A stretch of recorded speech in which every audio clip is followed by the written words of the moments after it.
Assalamualaikum warahmatullahi wabarakatuh. Salam sehat selalu guys. Jangan lupa sholat 5 waktu. Kita laksanakan apa yang menjadi perintah Allah dan juga Rasulullah. Kita hindari apa yang menjadi larangan Allah dan juga Rasulullah. Kita juga melaksanakan yang sifatnya sunnah dan berusaha juga menghindari yang makruh. Oke sahabat Yontri Samawa, tinggal hitungan hari lagi kita kedatangan bulan yang mulia, bulan yang suci, yaitu bulan suci Ramadan. Mudah-mudahan kita sudah siap secara lahir batin.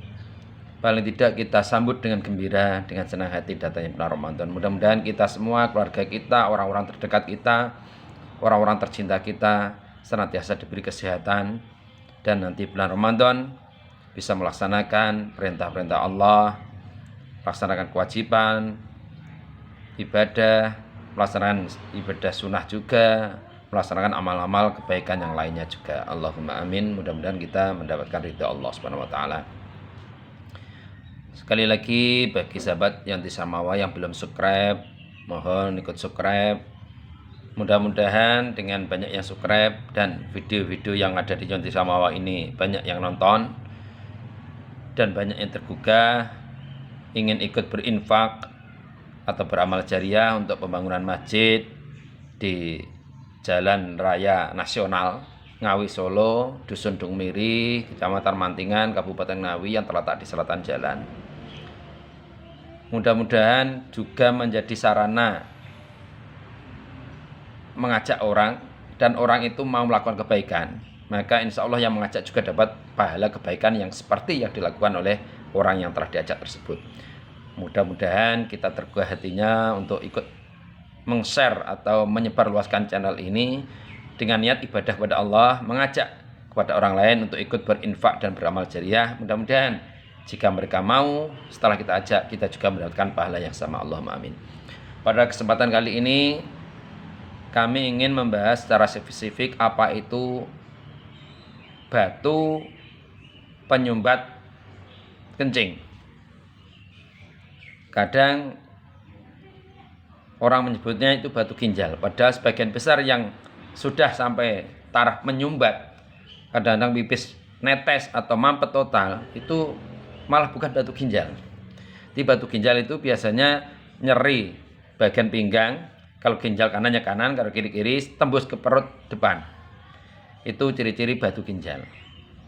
Kemudian kalau turun ke ureter, itu juga nyerinya di sekitar ureter, tapi pipisnya biasanya masih bisa. Lah, baru bisa menyumbat bila mana batu itu sudah sampai di kantong kemih atau kandung kemih. Jadi urutannya itu dari ginjal ke ureter, kemudian ke kantong kemih. Nah, di kantong kemih itu kalau tidak segera tuntas dikeluarkan pada waktu masih kecil, yaitu dengan penanganan khusus, dengan obat atau ramuan khusus, maka itu bisa bercampur dengan endapan-endapan lain yang ada di kantong kemih dan bisa membuat ukurannya semakin besar.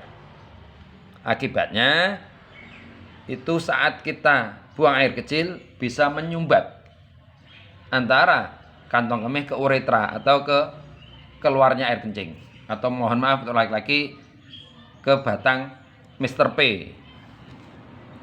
Kalau perempuan ya ke saluran arah Mrs. V. Ya. Jadi ini banyak yang terjadi. Orang yang kena batu ginjal diobati atau dipecah batunya atau dioperasi, tapi masih tertinggal 1 atau 2 pecahannya atau mungkin butirannya saja. Kemudian itu enggak tuntas sampai keluar sama air kencing, maka itu bisa turun ke kantong kemih dan bercampur dengan endapan-endapan lain. Kadang-kadang kita lalai kurang minum, itu bisa menggumpal menjadi besar lagi. Jadi jangan heran ada orang yang kena batu ginjal diobati sembuh, dioperasi sembuh, berapa tahun kemudian dia terkena batu kandung kemih, karena itu mungkin ada pecahan serpian dari sisa tindakan yang sebelumnya itu berhenti di kantong kemih. Kemudian karena mungkin kita sibuk atau apa, kurang minum, sehingga serpian itu tidak bisa keluar melalui buang air kecil, bercampur dengan endapan dan sisa-sisa kotoran lain yang dibuang oleh ginjal menuju ke kantong kemih kemudian mencampur jadi satu menjadi semakin besar. Kadang-kadang ukurannya bisa sampai 1 cm, ada yang 2 cm. Dan itu biasanya kalau dibawa ke fasilitas kesehatan diminta operasi laser atau ESWL. Itu baik saja bagi yang mungkin yang belum ikut BPJS yang punya dana, yang ikut BPJS yang berani dan juga tidak takut tindakan-tindakan hal tersebut. Kami Yondri Samawa menawarkan solusi alternatif, bukan melarang tindakan medis yang saya sebutkan tadi, tapi ini alternatif bagi yang tidak mau mengambil tindakan itu, tapi ingin batunya itu keluar.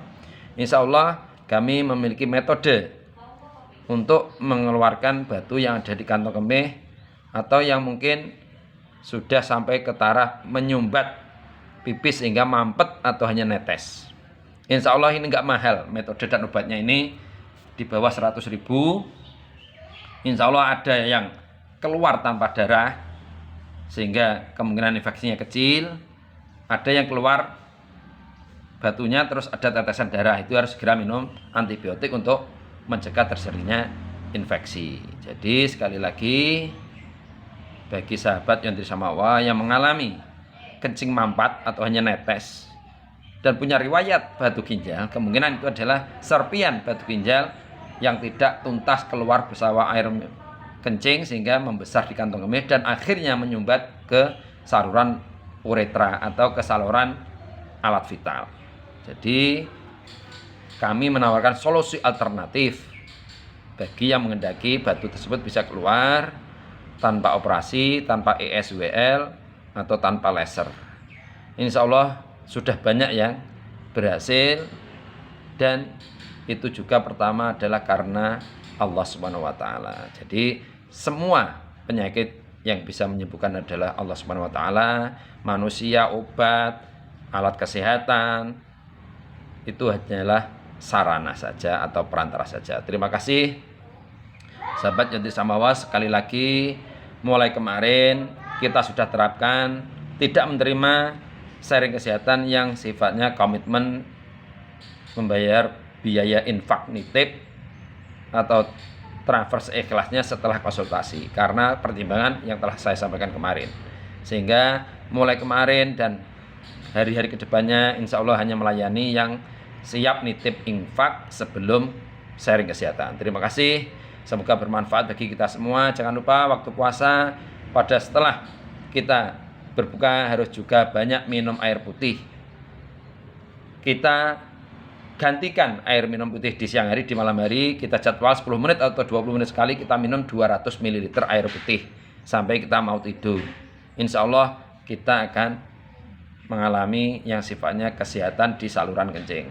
Kemudian untuk minum herbal pada waktu bulan puasa itu silakan juga dilanjutkan, tidak apa-apa, tapi dikasih jeda 1 jam setelah minum obat dari apotek, ya, dan hanya 2 kali. Jadi setelah berbuka 1 jam mungkin sebelum sholat isya, kemudian saat mau tidur kalau kita mau minum obat yang sifatnya 3 kali, yang jadanya harus 5 jam dari minum obat pertama setelah buka, itu kita kasih 1 jam lagi untuk minum herbal. Kalau memungkinkan hanya 1 kali minum obat herbal juga nggak apa-apa. Atau mungkin yang kesulitan mengatur waktu, ya udah saya minum obat dari apotek saja sementara waktu Ramadan, ramuan herbalnya saya hentikan, tidak apa-apa, karena ramuan herbal itu sifatnya membantu. Tapi sebenarnya saran saya kita mulai sejak dini untuk mengenalkan obat ramuan herbal kepada diri kita, sehingga lambat laun kita bisa full menggunakan ramuan alami untuk menyembuhkan segala penyakit, karena ramuan alami itu murni ciptaan Allah dan semua ciptaan Allah pasti ada manfaatnya. Terima kasih. Salam sehat selalu, salam setia, satu hati, satu cinta. Wassalamualaikum warahmatullahi wabarakatuh.